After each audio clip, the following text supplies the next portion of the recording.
Thanks for joining me. Today's webinar is about navigating the NIH policy updates. My name is Sun-Young Kim. I'm a senior support scientist in Becca Medical Library, working in Data Management Sharing Services Group. I'm sure many of you have seen me giving a webinar about this kind of topic. So next slide, I'll go over a little bit of housekeeping. We'll record this webinar and all registrants will receive a link to the recording and the slides. If you like to use a closed captioning, you should turn it on right now. And the Q&A will be at the end. But if you have any questions during my webinar, please put it into Q&A box during the webinar as they occur to you, and we'll address them at the end. And also during the webinar session, if you like to speak up, raise your hand, I'll unmute you, and you can, speak your question out loud. And if you prefer, you can also add a comment in the chat box. Chat box is not open to everyone during webinar, but it will open it during Q&A. And I've given a lot of DMS webinars. This is a very focused webinars. If you'd like to get more background information, please check out the events page of the Becca DMS website. It has all the previous webinars, recording and slides. So please check them out. This is a quick outline of my today's talk. As a refresher, I'm going to go over NIH sharing policies.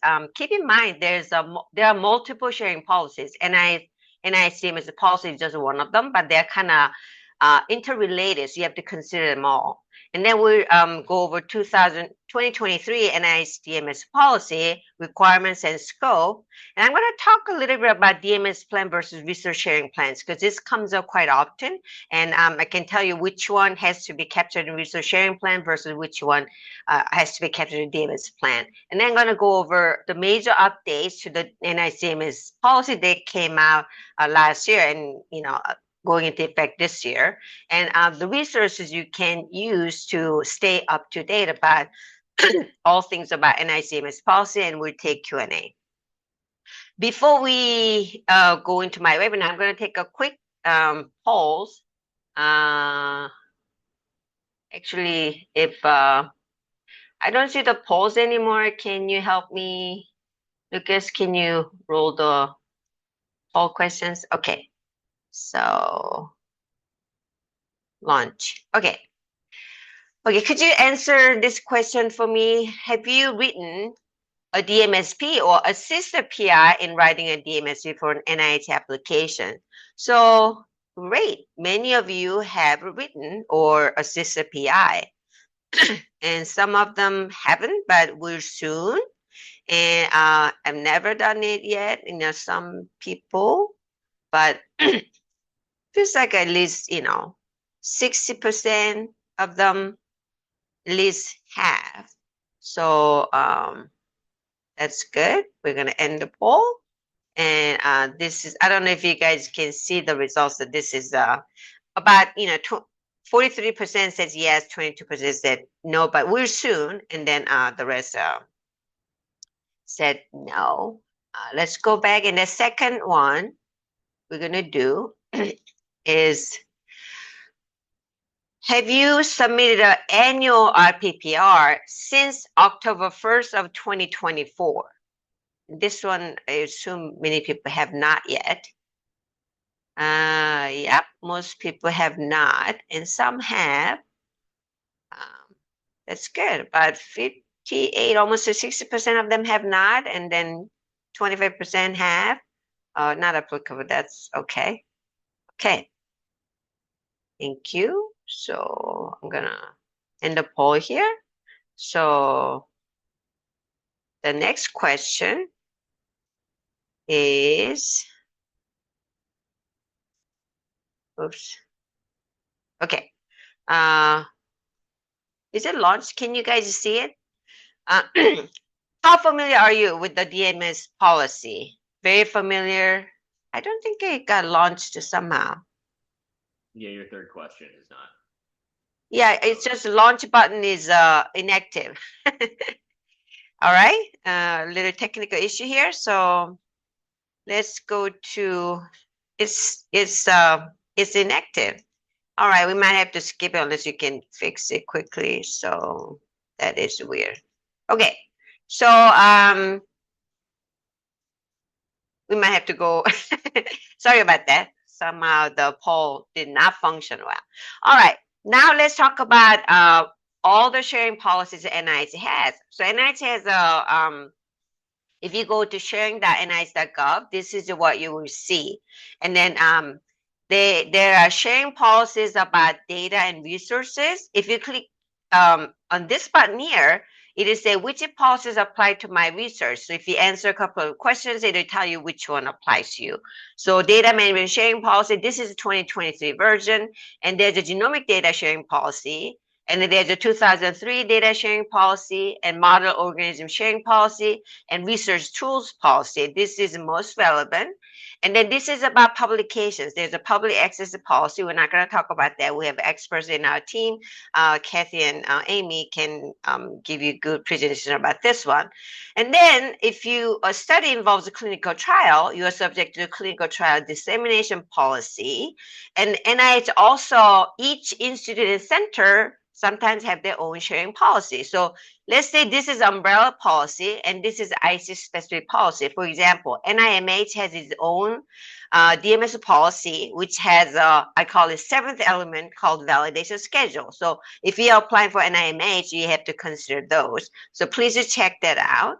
And now I'm going to focus a little more on the sharing policy for data and resources. So as we talked about, DMS policy is our main topic. Before the 2023 policy, there was a 2003 policy. I'm sure some of you still have a grant subject to this one, but at the time, DMS plan was not required unless you have a really big grant over 500K a year. Even then, it's not detailed like a 2023. 2023 has a very specific 6 elements you must address. This one is like a hand waving. It's pretty not really compliance checkable kind of policy. So but this one applies to all competing awards generating scientific data, so pretty much everything. And genomic data sharing policy was implemented in 2014.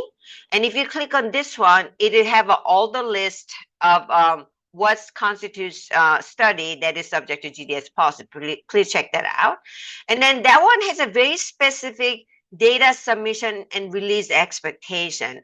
This one, we're going to talk more about it because there's a new implementation update as well. But you no longer need to write a separate GDS plan. So they don't accept it. So you have to incorporate considerations into data management sharing plan. And if you're generating model organism or research tools, or your study involves a clinical trial or ICE specific policy, then you have to incorporate those as well. So now let's talk about, okay, this is just a big overview. So what is 2023 NIH policy for data management sharing? So you have to submit a data management sharing plan for all NIH funded research that generates scientific data. Then once you get funding, that becomes the terms and condition of the award. So you have to comply with the approved plan. We're going to talk more about how you can report your compliance. And this went into effect January 25th of 2023. So this is a DMS policy scope. So the policy applies to all NIH-funded research that results in the generation of scientific data, and it pretty much has to be competing applications though. If it's non-competing, doesn't apply. But NIH defines scientific data as a recorded factual material commonly accepted in the scientific community as of a scientific quality to validate and replicate research findings regardless of whether the data are used to support scholarly publication. This is important and kind of new. So even if you don't have associated publication, you still have to share at the end of the award period. And this includes negative and null results too, because sometimes negative results, if it's reproducible, that means something and someone else can use that data to combine with their data to discover something much bigger. But it does not include lab notebooks, preliminary analysis, or drafts paper, that kind of stuff, not physical object.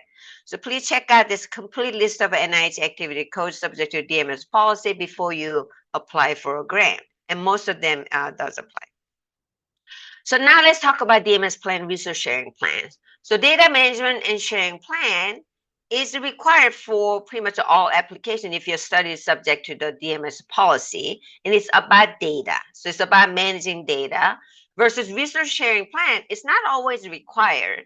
And it's about non-data type. So if you develop a new model organism, you're developing a new, mouse model or something, research tool can be a little broad.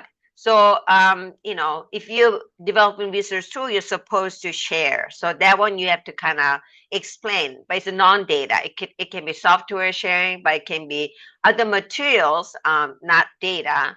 You generate cell lines or some, tools. There are a lot of them. It's pretty wide variety range. So you can click on research tools policy to learn about definition of research tools.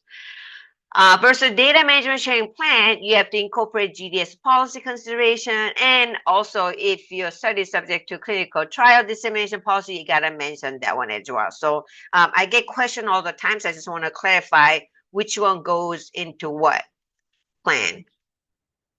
And no separate GDS plan would be accepted. So what is it required? So as I mentioned earlier, submission of a DMS plan, I'm going over a little more detail, and has to be single plan per application. So if you're doing a big UN grant kind of thing, sometimes they're trying to write a DMS plan per site. If it's a multiple site, that's not what will be accepted by NIH. Is a single plan. There's a lead PI that incorporates everybody's contribution or how they're going to manage. And you have to write a single plan per application. It goes into other plan. And again, the application is subject to the genomic data sharing policy. You got to address that, particularly about submission and release timeline. So GDS policy, most important part is a timeline. You got to mention that, when there are 4 different levels, depending on the levels, expectation is different. So you got to mention that one. So NIH release optional format page first. I'm sure many of you have seen this one, but there's no structure. So it's all text. So it was all over the map. But NIH released some sample plans to give guidance, and all of them are this format. So many people choose this one. But then early last year, they released 2 pilot templates, pilot template alpha, pilot template bravo. These are a lot more structured. So WashU actually participated in this pilot program. So, many PIs have used this one. This one, unfortunately, is a fillable PDF, so it has a lot of technical glitches. It wasn't easy to fill out, but this one is very close to what the next iteration of template, Charlie template, will look like, but it won't be a PDF format. But DMP2 has an alpha template, which is very easy to fill out. Bravo template is like a Word format, but also has a table and it has some drop-down menu, so a lot less text, which format, like a optional format page, you can just pretty much fill out and kind of guide you a little more about what to put in. So that's the template they accept, but it's not like NIH requires you to use a template.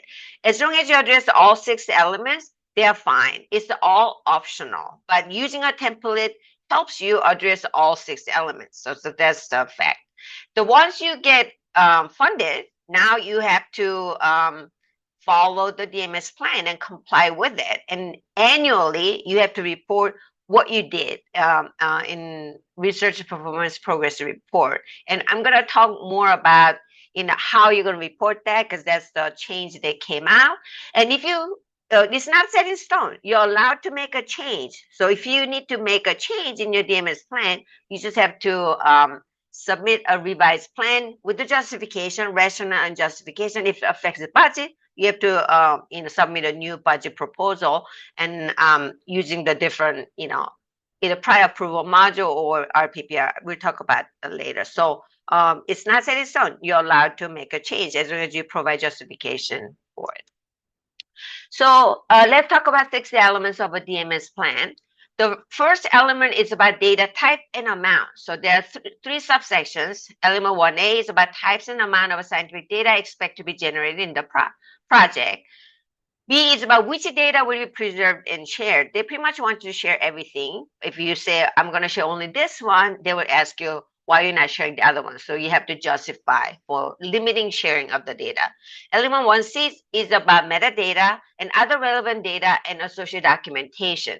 So the whole point of sharing is to make your data fair, findable, accessible, interoperable, and reusable. So each element address that. So this one is about metadata is very important for findability and reusability and that stuff.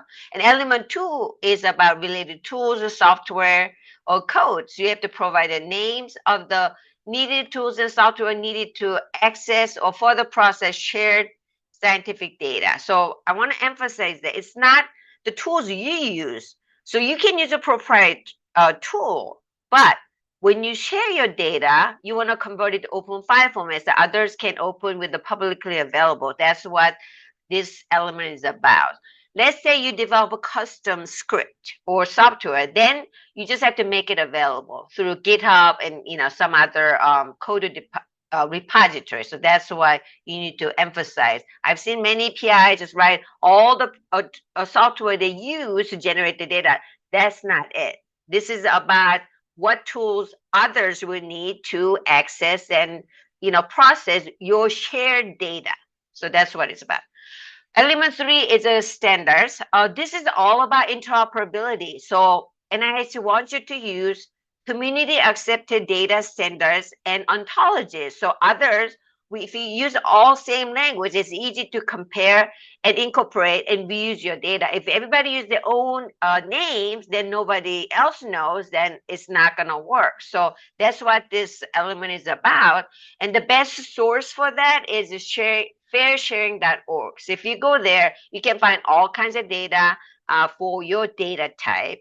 If you're dealing with the human subject research, NIH Common Data Elements or CDIAC, LOINC are the very common standards you can use, but they're all mentioned in fairsharing.org. So please bookmark their page and visit frequently, and then use standards that are widely accepted in the community and ontologies as well. Element 4 is about data preservation, access, and associated timelines. So it also has the 3 subsections. A is about repository, where you're going to share. So by sharing your data into repository, you pretty much address all 4 elements of fair data principles: findable and accessible through DOI, persistent unique identifier, so either DOI or session number. And then interoperability, most of repository will ask you to convert your file into open file format. So make sure it's interoperable, use a community accepted standards. And then reusability is about, you have associated documentation to help people interpret, but also license information. So that's why having data shared in repositories solve all the problems. And then it asks you how scientific data will be findable and identifiable. You just provide the persistent unique identifier such as the DOI or a session number. When, how long the scientific data will be made available, this depends on the retention policies of repository you have chosen. So I'll find out what the retention policy is about and then write that right there. Element 5 is important for human subject research. That's why it's important to list what is the source of your data. If your data is generated from human, element 5 becomes important. So factors affecting subsequent access, whether access will be controlled, protection of privacy. So if you're not dealing with the human subject data, you can pretty much skip this one, just the NA, and then do that. I'm sorry about that. The last element is about oversight about data management sharing. There are a couple of NIH sample plans that actually mention the, a sponsor program and, kind of thing, but WashU's position is PI's responsibility. So if you go to BECA-DMS website, there's a disclaimer. And if you put OSRS, OVCR kind of thing, that during the just-in-time process, they ask you to changes. So keep that in mind when you write it. So these are the tips for writing NIH data management sharing plans. So the 3 steps. First, I wrote a very comprehensive blog post about tips for writing NIH data management sharing plans. So start there first.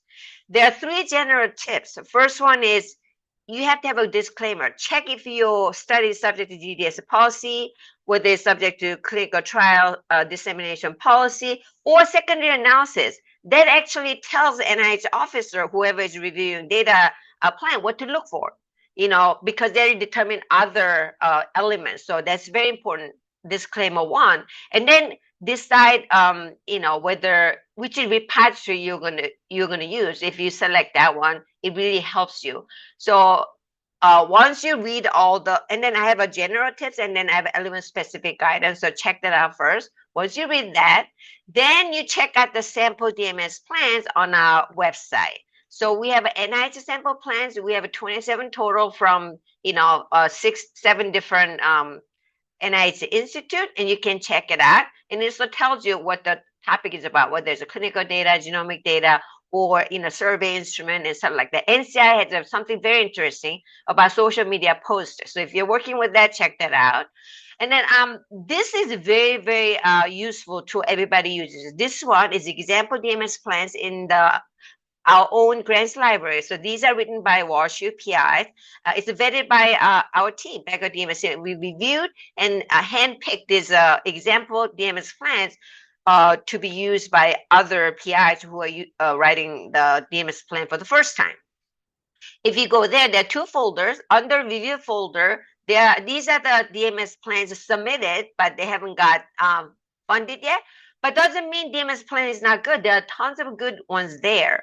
An awarded folder is the DMS plans that got awarded. So just keep that in mind. Not all PIs are up to par on the DMS policy. So they don't really, give you really detailed feedback. So these are all great plans, whether it's on the review folder or audit folder. So look through there, and depending on the activity type, and then different templates, and we even have a one AHRQ template which use a DMP tool one, and you might recognize some of the PI's names. They are doing similar research, and that'd be a great one to start with. You can even use a keyword term if you want to look at the DMS plan using genomic data or depositing GEO or flow cytometry. You can type in it. List all the sample plans using that terminology. So it's a really great one. Once you do that, draft a DMSP, then request a consultation with us. You can email us or submit an online form. Then we can give you personal attention to review your DMSP to make it compliant to DMS policy. Depending on who is available, either me or Xing will help you on that.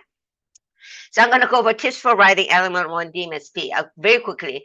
Create a table. So if you go to the sample plan, you will see a lot of them. Even though you use the default template, you will see a table. It's really good, especially the fact that new Charlie template is coming out. It's going to be all about table. One complaint PO has is a lot of times PIs will skip some data type they mentioned in research plan because they're not used to thinking about that kind of thing. So make sure you list all data. So you're doing a clinical, human subject research. You only think about genomic data, omics data, some scientific data, but demographic data, clinical assessment, those are all data. So you need to mention that in your element 1A.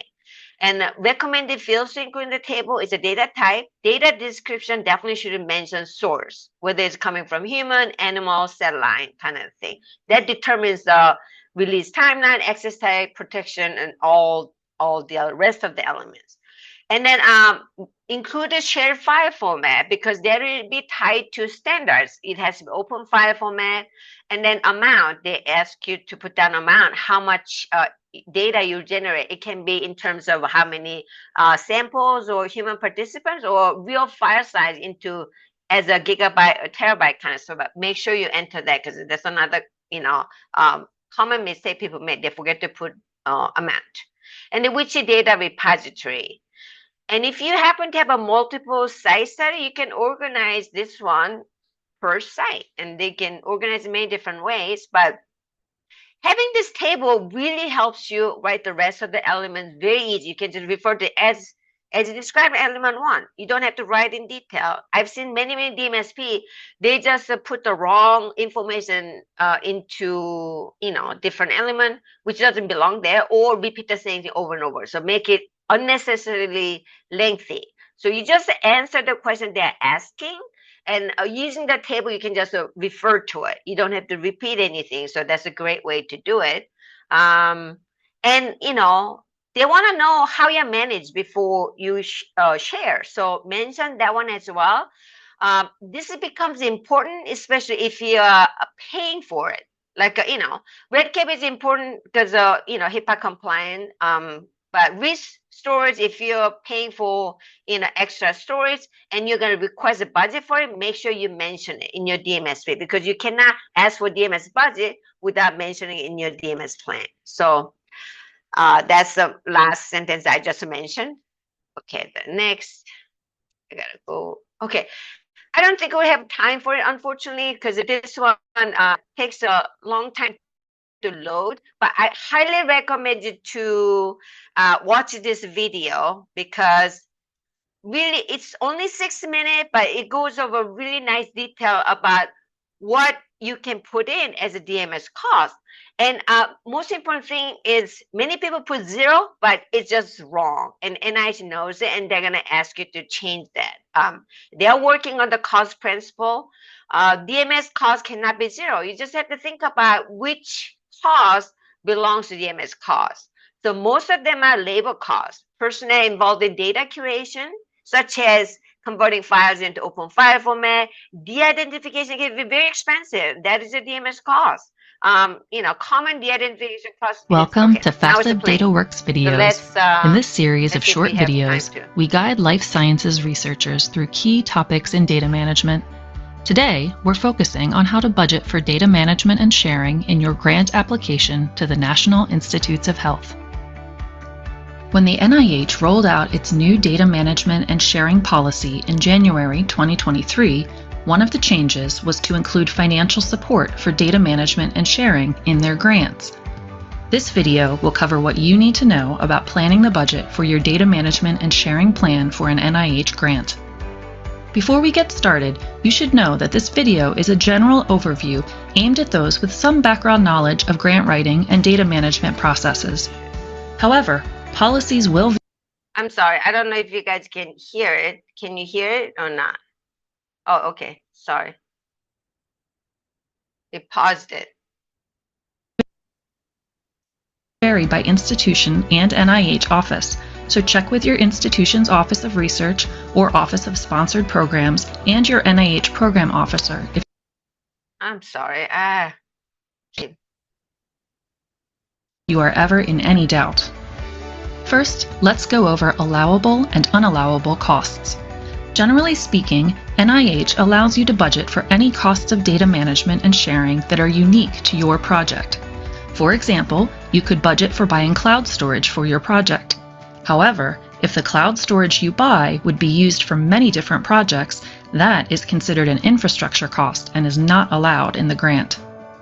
Another example would be buying a new software package to process the data generated by your project. If the software is only being used by this project, that cost is allowable. But if the software will be reused on other projects, it's considered an infrastructure cost and therefore not allowable. Other allowable costs include expenses associated with preparing data for sharing. For example, the cost of curating data, reformatting data to make it more easily reusable, de-identifying data, developing supporting documentation and metadata, or paying fees required by your chosen data repository. Costs that are not allowed include those associated with the routine conduct of research, facilities, and administrative costs, or costs that are charged as both direct and indirect costs. For example, suppose your campus facilities include working storage up to 5 terabytes, but you need 10 terabytes of working storage for your project. In this case, you can only include the cost of 5 terabytes of storage in your budget because the other 5 are covered by your institution. You also must clearly make the case in your budget justification for why you need more than 5 terabytes of storage. Here is a summary of the allowable budget items: curating data, developing supporting documentation, formatting data according to accepted community standards or for transmission to and storage at a selected repository for long-term preservation and access, de-identifying data, preparing metadata to foster discoverability, interpretation, and reuse, local data management considerations such as unique and specialized information infrastructure necessary to provide local management and preservation, and preserving and sharing data through established repositories such as data deposit fees. And here is the summary of unallowable budget items. Infrastructure costs that are included in institutional overhead, for example, facilities and administrative costs. Costs associated with the routine conduct of research, including costs associated with collecting or gaining access to research data. Costs that are double charged or inconsistently charged as both direct and indirect costs. Principal investigators tend to underestimate how much data management will cost. The management cost for a grant will almost never be zero. If nothing else, staff members will have to spend time executing your data management plan. Also, NIH staff have indicated that they expect to see money budgeted for data management and sharing. If you're unsure what to include in your data management and sharing budget, we suggest starting with staff time. You should also check if your chosen repository will require any fees when you deposit your data, especially if you are dealing with very large data sets. Finally, if you are working with human data, consider whether you will need to use de-identification specialists. De-identification can be very complicated and expensive. If you need help, get a quote from an outside vendor or your in-house team before submitting your grant. A reasonable cost estimate for professional de-identification of a clinical trial is around $10,000. Now that you have considered the possible costs you will include in your data management and sharing budget, let's talk about the application process. In the budget, data management and sharing costs will be included with other costs in the appropriate categories, for example, with personnel, equipment, or supplies. However, you need to include a separate short justification for your data management and sharing budget in both the NIH modular and R&R budget. You must include this justification even if your data management and sharing cost is zero. If the cost is zero, explain in the budget justification why you are not budgeting anything for data management and sharing. As a reminder, the NIH staff have indicated they expect to see money budgeted for data management and sharing. We hope this video was helpful, and we thank you for listening. If you have comments. Okay, so I think that's enough. So most important thing is budget justification must be based on your DMSP because you're supposed to have a half-page summary of a DMSP. So you cannot request a budget unless you mention it in your DMSP. That's all I want to emphasize here. So for questions for us, please send that. Okay, now let's talk about Charlie template. We gotta kind of go fast. So some of you might be aware. So there's a Federal Demonstration Partnership (FDP) DMS pilot launched like a March of last year. So it's been going on. So the phase 1 is a DMS template. So initially, OER developed the optional DMS plan format page aligns with the recommended 6 elements of a DMS plan. But many institutes, NIH Institute wanted to have an IT specific template. So NIH was trying to kind of incorporate all the IT specific requirement, have a standardized template that didn't meet everybody's needs. That's why they launched this FTP NIH pilot. So initially, they developed Alpha and Bravo, which I mentioned, and feedback was collected, but there are a lot of issues. So now, based on that feedback, they developed a new template, third iteration of template called Charlie. So this one uses a table. These are the feedback they got. Use a table where possible because it helps to ensure the required information is provided for every data type. Because many complaints PO had was, it's hard to find the information they're looking for. It's missing. And some, PIs will say, as mentioned in research plan, but it shouldn't be that way because it's becomes a terms and condition. Everything should be contained your DMSP. You should not, as a NIH step, to go somewhere else to find the information you're supposed to put it in. So using the table helps you to do that. It helps facilitate monitoring and reporting. This makes sense if you look at the RPPI. table is going to definitely make your job a lot easier. So if you haven't done that, I highly recommend you to start putting together table for your data type if you plan to apply for NIH grant. And then they're going to use a drop-down menu. So it's kind of data validation. It only gives you number of allowable choices instead of just a free text. So it standardizes information provided while also providing guidance on the information expected. And then usually establish a list terms wherever possible. So they decide to use BMIC subject area, which I'm a little object to it because it's not an extensive list, and many people will choose other because it doesn't even have omics data in there. But that's what they decide to go with. And then selection for describing limitations arising from consent privacy consideration only needs to be completed if the data derived from humans will be generated. A lot of basic science researchers say, what do I do with the element 5? I think that's the feedback they got, so they're going to just make it optional, only if you're working with a human. And design question wording to also provide guidance and expectations. So request different information related to data sharing timeline. So timeline causes a huge confusion because, if you are familiar with the GDS policy, for example, there were very specific terms. There's a submission timeline and there's a release timeline. So release timeline is what the DMS policy kind of requires you to share at the time of publication, or at the end of a at the end of award period. But submission can happen beforehand. So I think some of the language it can be clearer. So they're going to do that.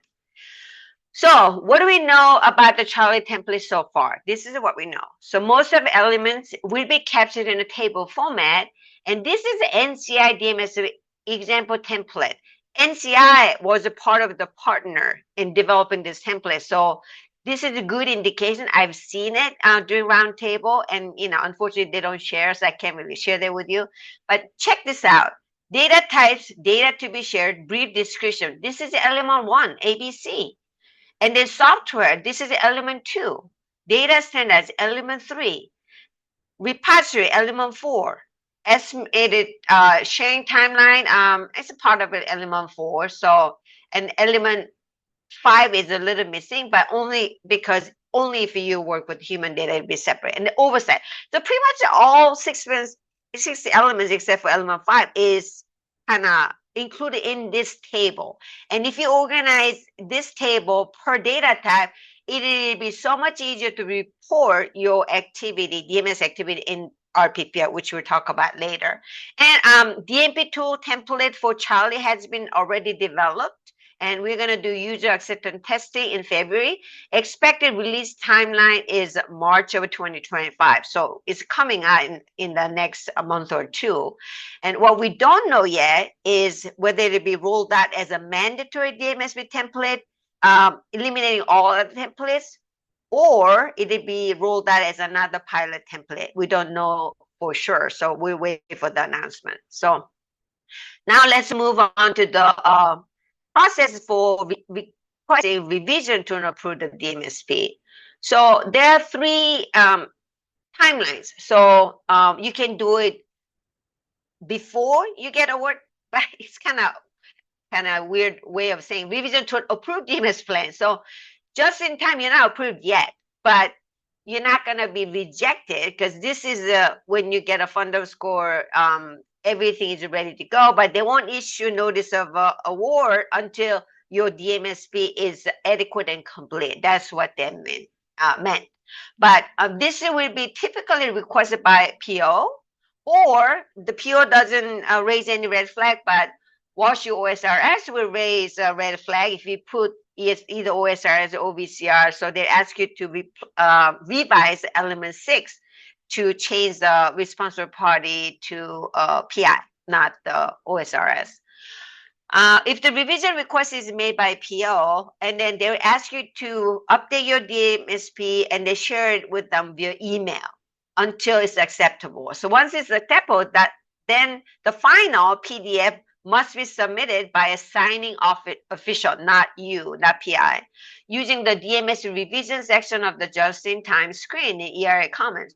But before that, everything will be done through email with your PO. Once you got approved, this becomes terms and conditions, you need to make a change. There are two windows. One is at the time of RPPR, within 30 days of RPPR, you can make the request. But again, it has to be done by signing official using the RPPR module. I'll talk more about it in the next slides. The off cycle, you can do it off cycle. Other than at the time of RPPR, but this one is a little more complicated. And then, you can't even see the module unless you are a signing official, but signing official will work with you. But you have to use a prior approval DMS request in the prior approval module. And then you have to provide a lot more information, which we'll talk about later. Here, off-cycle prior approval DMS request. When revisions to the DMS plan needs to be made off-cycle, other than at the time of RPPR, the signing official for the recipient organization must use a DMS request in the prior approval module.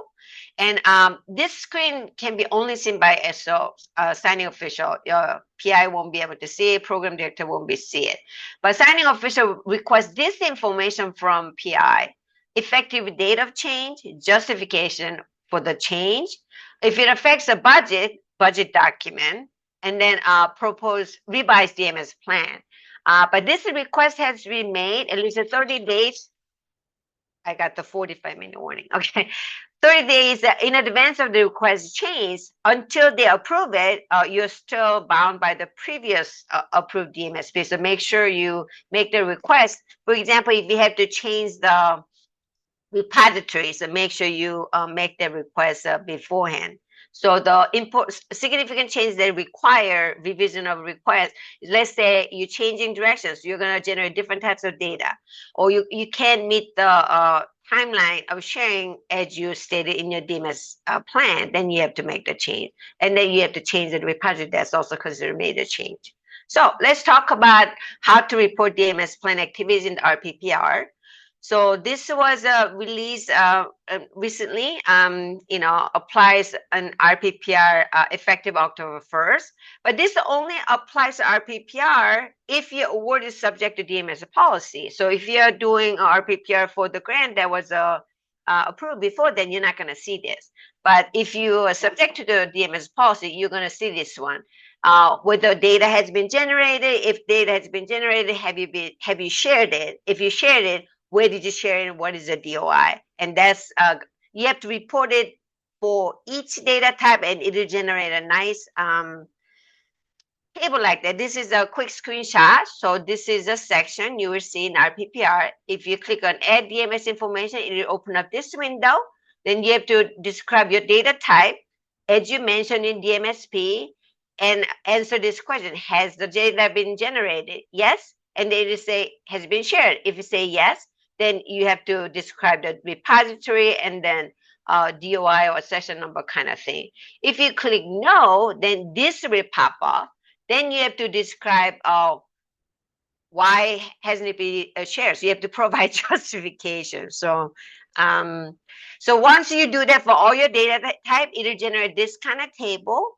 And if you said no to any of them, then now you have to provide kind of corrective action. You provide justification in the previous section. Now you have to provide a corrective action. How are you gonna do things differently to correct that action? And that's when you enter the revised DMSP. So you're changing the timeline or some major changes. So you have to provide justification and then what's being changed, and then upload the revised DMSP.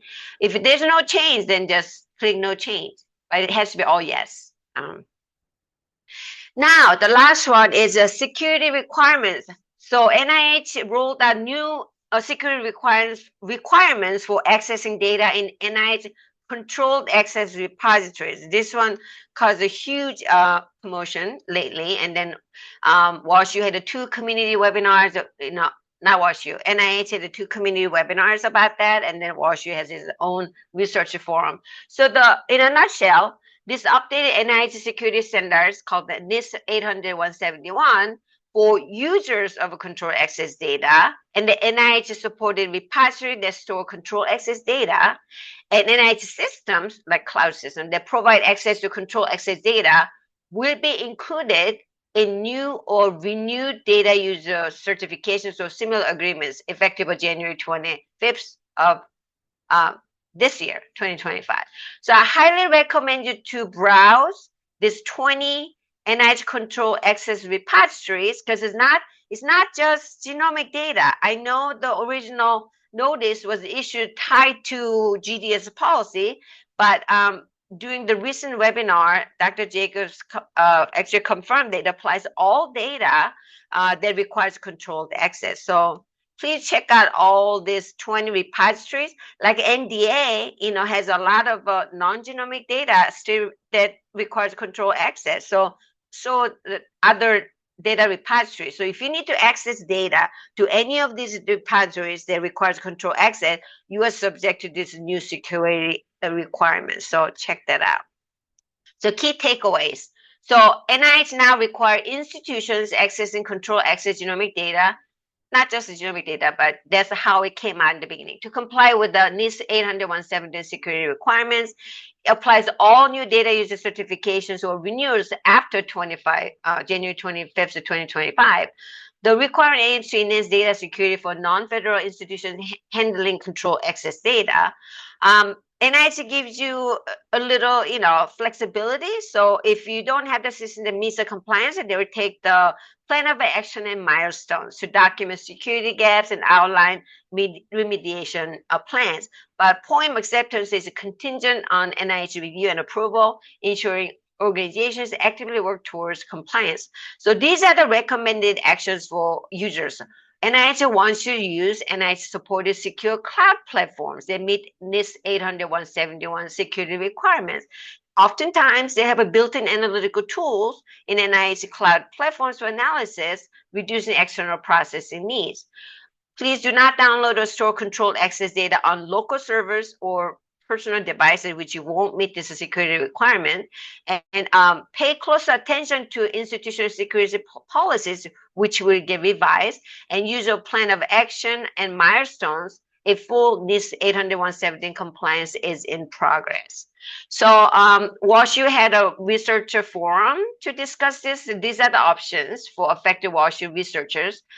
This is NIH recommendation. Just access and analyze control access data within the NIH clouds that provide analytical tools and pulls data from the control access data. I'm using the term data visitation here. So you're not actually downloading a data. You visit and then use it and then analyze it there, but you're not actually taking anything out of there. WashU does have a one platform that meets the requirement called the Secure Enclave, but this was originally developed to support DoD contracts for controlled classified information. This is the only environment, but it's going to be expensive and might not be relevant to what you're trying to do. But the good news is, RISC recently has a POEM developed. So I know every WashU research has at least 5 terabyte free, so you might be able to use RISC. I also know many researchers use Ooster Box, but unfortunately, Box does not have a plan for POEM. So if you want to use a control access data, use a RISC. By the way, this applies to only system that will use the control access data. So it doesn't apply to all systems. It's not like you have to make sure every system you use has to become to comply with this new requirements. If you have any questions about this, I highly recommend you to contact Craig Pohl. He's working with the WashU team to make sure InfoSec, for example, OBCR, and then they're working very hard to make sure it won't impact your research. So these are the resources. I highly recommend you to check out the slide deck. These are NIH resources, and then watch the recording. Toward the end, there are great questions and answers, especially January 10th one. Watch at 46-minute time stamp. Dr. Jacobs reconfirmed that this security requirements apply to all data, not just genomic data. that requires a control access in those 20 control access repository. And check out the FAQs. And Washu, this is a slide deck from January 8th research forum supporting the NIH GDS policy. Craig organized this one. It's a very nice information. Koga also put together very nice summary. It's long, but it's very detailed, so you can check that out. So with that, what resources will help you navigate NICMS policy updates? Because the new changes will come up constantly. So I highly recommend you to subscribe to our Becker DMS newsletter if you haven't, because we're gonna, keep you updated with all these policy events, resources delivered to your inbox, either monthly or quarterly. But if you want to know real time, you can subscribe to NIH Extramural Nexus. They're very good about communicating to extramural community about any changes coming up. I'll give you a nice summary. Also, NIH data sharing news and events. This is like a Bible for all things about data sharing. So bookmark their page and then subscribe to that one, and you get a real-time update. Of course, the NIH grants and funding website is a central resource for all things about it, and they recently redesigned. So watch this tour video, and then I'll check out all the information there if you want to know everything about not only just DMS policy. And I want to just introduce you our team. We have two members, senior support scientist, myself and Xing Zian, and our main objectives are to assist WashU medicine researchers. Danforth campus is a separate data services, so we kind of divide up based on the campus affiliation. We help you in effectively managing your data and comply with the data sharing recruitment efforts by funders and researchers. We offer a variety of services, webinars like this one, workshops, hands-on workshops, personalized one-on-one consultation about DMS reviews, data curation, repository selection, and we also accept data set into our institutional data repository, Digital Commons Data Becker. We offer both open and controlled access, which is very rare. So we can save you money if you have a highly sensitive data that needs to be shared via controlled access. We also support DMP2. We are DMP admins. And this is how you can contact us. You can submit an online consultation form, or you can send us email to beckerdms@worcester.edu. If it's regarding DMP2, you can send the email to dmp2@worcester.edu. Or if you write a DMSP using DMP2 template, there's a button for request feedback. And if you hit that one, it'll come to our inbox and we can address your request. And if you want to deposit data into Digital Commons Data Becker, you can submit this request form, which already pre-selected for data deposit Digital Commons Data Becker. So with that, I'm sorry, I have a little, not much time left, but if there are any questions in the Q&A box, I will take that. Looks like there's one.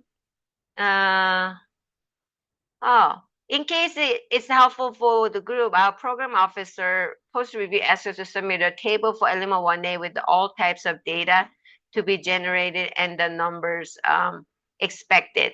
So I highly recommend you start using table because it's coming within a month or two. We're gonna see there's a new Charlie template, which will be like heavily table format. So even if you got approved, maybe during the RPPR, you might want to change that. So I don't see any other questions, but I can open the chat section to everybody if anyone wants to, enter the question, you can do that there. If not, so let's go to next poll. Hopefully it'll work this time, polls. Okay, poll question. I think a poll is not working somehow. So I might have to end it here, unfortunately. I don't know what happened, but thanks for joining me in this webinar. If you have any question, please send me an email or just submit an online form. I hope this webinar was helpful to you, and we are here for you. So don't hesitate to contact us anytime. Thank you very much.